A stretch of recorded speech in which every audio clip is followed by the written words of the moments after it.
It's a new weekend. We are so very excited to have you join us today. This is Enterprise Morning, reaching you from Enterprise Television. I am Henry Igwebike.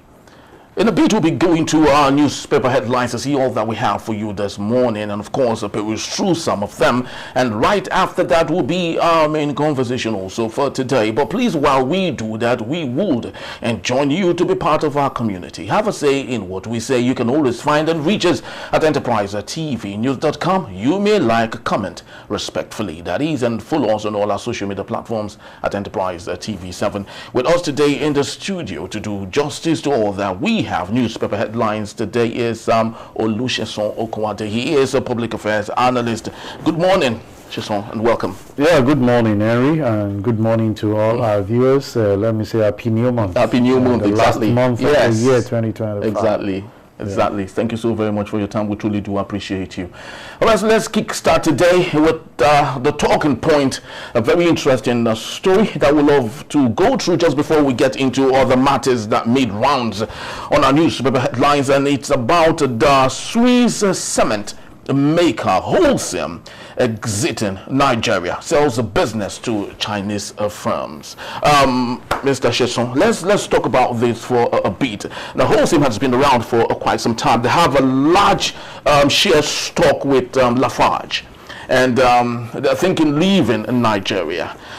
Should this be strange to us in this country, knowing that since May 2023, when subsidy was set to go, we had a laundry list of companies who gladly left Nigeria. Should this come to us as a surprise? Yeah, thank you very much, Henry. I think we should not be surprised about this, but we can balance it by saying they are not shutting down completely, possibly transferring their ownership to a Chinese firm, from what we heard yesterday when they make that declaration. But certain things need to be told. We seem to be having challenges, from my observation, from the European countries working currently in Africa. And the Chinese seems to be taking rule over so many businesses in Africa. This is not the only typical one I can say of. To me, this is personal, it poses a lot of threat. Yeah, exactly. Because the way and manner the Asians, these Chinese, manages businesses and rove around things, it's really not a way to go by. I've had opportunity to have contracts with them, and it's like stiffening your neck. In fact, someone called them vulture investors. They are. No reservation about that. If they give you 10 naira, they're already having penalty of over 40 naira that it's inevitable you must fall into it. So if you have an investment that you're plugged into that organization that has to do with most of this country, be rest assured that after 2 years, you will definitely be packing back to the village. So it poses fears and threats to me, if you ask me. But that's the intake thing that we're seeing currently happening. Chinese taking over practically most of the organizers. So you ask yourself, why are the developed, Euro-based country exiting the country, and somebody is coming in to say they have a way of making you to feel that everything is fine. Which exactly? The Chinese people? The Chinese people make you feel everything is fine. But when they stiffen you up, you see the reverse side of that issue. And for me, I would say, in as much as we can say we need them, it doesn't really give a good prospect for the growth of this country. But what does this pose to Nigeria? What does this pose to our economy in the future? Because every country is thinking about the future and asking themselves, what strategy can we put in place to ensure that our economy is sustainable in the next 10 years and the next 20 years? Yeah, I will say that Chinese is taking over the economy of globally. But the truth of it is the government needs to put certain regulations in place to actually curtail the excesses in terms of the labor law. They know how to do it clearly. And manpower plays strategic role in what they do. You can't take it away from them. They have the technical expertise when it comes to some of this development we want to talk about. I was with a friend yesterday who just arrived from China. and one of us just got his official car with one of these Chinese company, you know, store aesthetics, and he was feeling cool. And that guy said, "This is what they use as Uber, you know, what you call 2024, and you are proud with." He said, if you see the latest vehicles some of these guys are using out there, that those guys are in 2050. Not even 2030. You can't take that away from them. But government needs to put up regulations in order to protect its citizens, to protect the businesses of the indigenous people in the country. Otherwise, what we will see is that complete, you know, enslavement. That's what I would call it. But when they take over, they take chances. And this overprotection of this foreigner, we are not saying that you should lose guard on them, but most of the time we overprotect them with the fear of them not exiting. How much confidence do we have in our own, if you ask me, in such a way that they can only bring their technical know-how, not having, you know, 100% concentration in taking over Nigerian company. That's just my fear. As we speak, we've seen them penetrating into the telcos. Now they are in the cement country. Well, this man should be ready for the fight. Yeah, you should be ready for it, because those guys, I don't know how they do. They have the pool of funds to want to compete with anyone. Nobody can withstand them when it comes, because it's not that they have backing of individuals, they have the backing of their government. And that's why we've been saying that as a nation, how much backing do the indigenous company have from the government? Most of the time the policy seems to kill them rather than you know, improving the lot.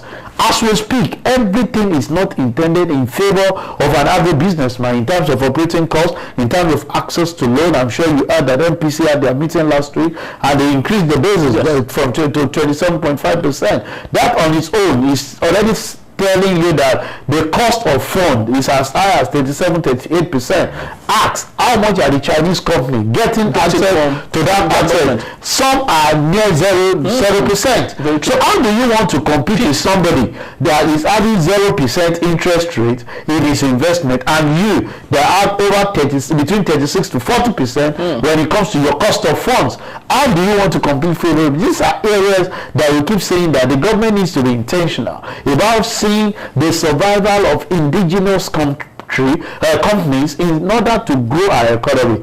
Don't forget, when they make the money, most of the things they do is they repatriate it back. And what impact does that have on our economy? It still puts pressure on our foreign exchange. But when they actually repatriate back, they will not repatriate naira. They will definitely repatriate back in foreign currency, and that on its own will post to. So for me, government needs to be intentional about making sure that we have protection of the local content, we have protection of the entrepreneurship, you know, the SMEs that are actually growing, and even indigenous companies that want to compete with those people. From the practical example that I say, very true. Will they survive this as an indigenous company that we know borrowing and compare their own borrowing cost? It is uncomparable. Very true. Some would say it is far better than working for a Nigerian than working for a Chinese company, because the difference is actually there. You can see that. But let's go for the Daily Trust newspaper this morning, and we have the big story here. CBN to retire 1,000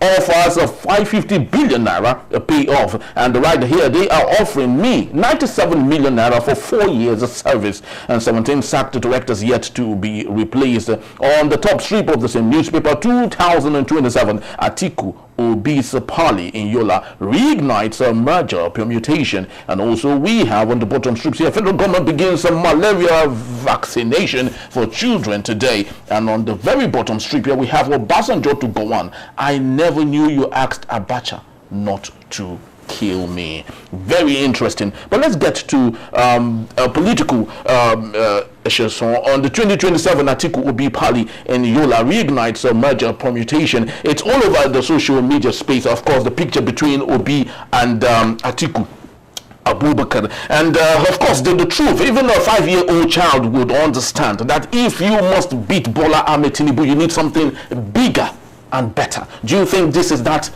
something bigger and better? Yeah, well, they are just starting. If we look at the consolidation that what happened at the last election, it's obvious that if both of them have been able to shift grant and come together to have a common grant, they would have possibly used their basis to actually challenge Mr. President, because the submission of the result of 2 would definitely have outshined. But politics is actually not like that. Okay. You might discover that the combination of 2 might actually favor the other party. How? Some people might be fan to Atiku, but not ready to work with Obi. Okay. Some people may be fan of Obi and are not willing to work with Atiku. Okay. So expect that to happen, because when you want to marry 2 people together who we consider that do not have the same ideology, remember when APC was coming together from ACN, ABGA, CPC, and the likes. It was a very steep thing. It was because those are the ebb of affairs that were able to shift grants. So the journey is just started. Let's see how far they can go. But what we keep asking is that those caliber of leaders who have the interest of the people at heart, a lot of them will tell us a lot of promises. Because if I look at the campaign before the election, there was no difference between all of them. Every one of them, they all came and said they will remove subsidies, a scam. They all came and said they will work on the unification of the currency.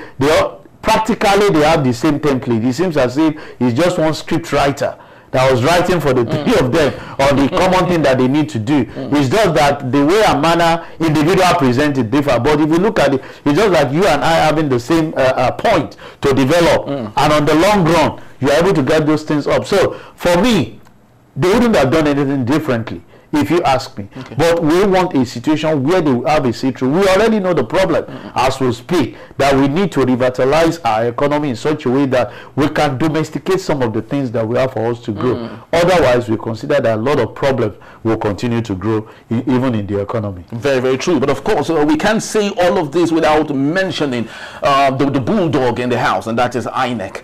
All of this would never see fairness if INEC actually doesn't pull its string very well. But let's go to the Punch newspaper for this morning. Big story: tax reform, reps to suspend debate indefinitely as northern governors mount pressure. And also we have the right here: 72 lawmakers, Zulum Tambua rejects bill, APC slams critics as northern groups protest. And we have Port Harcourt refinery low-key operation begins. Marketers oppose 1,030 naira per litre coming from the Port Harcourt refinery. A military retires plan protest over unpaid entitlements. And of course we have the image here of what seemed to us like Bola Ahmed Tinubu with Tony Elumelu, while Macron sits with another of his official signing 1 or 2 documents there. But Sheson, let's take a look at the tax reform here. Every Nigerian who truly does understand the contents of the tax reform would give a thumbs up to it because of what is obtainable in it.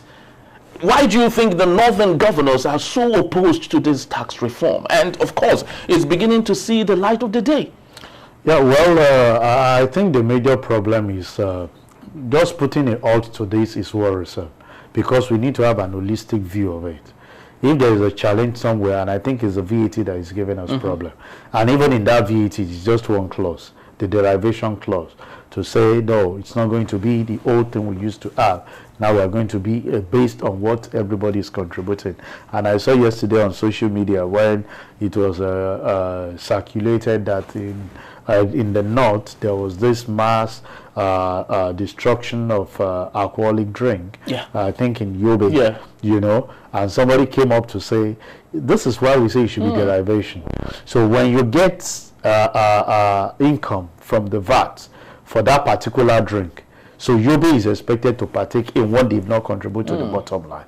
And what we have said is that this derivation, what it will help us to do is for each governor to start thinking to make their environment more conducive for businesses. Which is okay. And that's what everybody is actually saying. Yeah. In fact, we expected that Lagos will kick against this because it will affect them more in the sense that majority of the headquarters are here. But what they've actually said, let's have it, because what that will do is that it will reduce the pressure. If you can develop your state, you can decide prepared to go back and look for a media outfit and start making those things there, because what everybody is looking for is the comfort and what can, you know, ginger them and spice them up to do better things. Not having that constitution that you can only make it if you are in Lagos. So if you go to other states that they are able to develop the environment for businesses growth, then everybody will definitely smile. But what everybody is doing is, you see, change is difficult for everyone. Whenever you put up anything that's changed, they are not looking at the aspect of saying that as we speak, over 800,000 will be exempted from tax. You start paying once you have, I think, about is it 2.2 million? Yes, exactly. That's when they pick up that one and graduated like that to see how we can tax the high network using even digital. Because part of the problem we have faced currently is that you impose more taxes and you run after the low incomer and you leave the high network without actually. So there are parameters being put in place to actually, but you know the major problem why I feel this is actually happening. Yes. The people you are targeting are the ones to approve the law. So they think it will be very easy for them to allow that to scale through. They are the ones with the companies, they are the ones with everything. With high network tax that you say you want to impose more on. So they feel that this guy is going to reduce my power, my strength. So whatever we can use to fight it out, let's just put it. But if you have read the content of the Nigerian tax bill, the current one that's actually being considered, you will give kudos to the committee that have worked on it. And one thing I believe is that the thing that is inevitable is change. Can we do things in a different manner and see what the result looks like, rather than just criticizing because of ESA or because of one clause? So what happened? We are considering the aspect of saying, let's consolidate to reduce the operation cost, the collection of those taxes. So you won't have subnational here, you won't have federal here, you won't have multiplicity agencies, you have joint revenue board, you know, one collecting for every of government revenue. That on its own will reduce this multiplicity. So the same revenue cannot come and ask me that I should pay for what somebody has paid. But we are not looking in that direction. That's why everybody is criticizing that you cannot use one thing to actually, but it's part of what we keep saying. Those are the aim of affair, legislating over our law. What is the interest of the common man vis-a-vis their own interest? Moving forward, what do you think President Bola Ahmed Tinubu would do? What other strings do you think he might pull in order to see this through? Maybe we will have to talk to the I chamber, I network people in the chamber to have a buy-in. You know, this is where politics plays out. I remember in one of the programs I attended, and somebody had to add a ruling. The president looked at strategic people at the place and called them, and those ones say yes, and those in favor say aye, we have little, and those against say nay, say the ayes have it, and that just move on. And once that the ayes have it, you can just be fighting because he owns the gavel to actually that last thing. Once he has the buy-in of those people, but I feel we can do things differently and see the result we're going to get, aside repeating the same thing all the time without having a different result. All right, thank you so very much, Sheson. But 60 seconds, if you may. Nigerians, in fact, around Africa, you know, sub-Saharan Africa, that is. Some would say, while other Francophone countries are driving away France, because, of course, we know that when it comes to diplomacy and relationship with their colonies, they've been so bad at it. When other Francophone countries, especially in the Sahel, are chasing away France, don't you think it's surprising that an Anglophone country like Nigeria is rather embracing France, with the pictures that we see Bola Ahmed Tinubu fraternizing himself with Macron? I will always don't believe that your enemy should be my enemy. They actually colonize them, so they have an in-depth into some of the things they're doing. We are having a business partnership. And don't you think the business partnership might metamorphose to colonization if it's possible? That will not happen if you ask the economic me. one. It will not happen. We must definitely take our stand and make those things to happen. The major reason why I feel that these other Francophone countries are having that problem is that they understand the basis. They colonize them. They have idea of the interest they have to protect and the people that actually give them that freedom. If Britain is coming in with some of these ideas, I can be scared, because they know the basis, how they actually amalgamated us, what informed them. We were just following them to say yes. And that's just the problem. But for this, we can go ahead. The enemy should not. But we should make sure that our system is working in order to regulate whatever activity that they might actually want to put on board. Thank you so very much, Olusegun Okoande, for being part of our show. He is a public affairs analyst and also a chartered accountant, even if he doesn't want us to make that known. Thank you so very much once more. A pleasure always to be with you. We appreciate you. All right, people, that's just about the size of our package for this particular segment. But when we return, Nigeria and France are partner to boost the solid minerals sector with new memorandum of understanding, MOU. That in the beat is still Enterprise Television. Please don't go anywhere.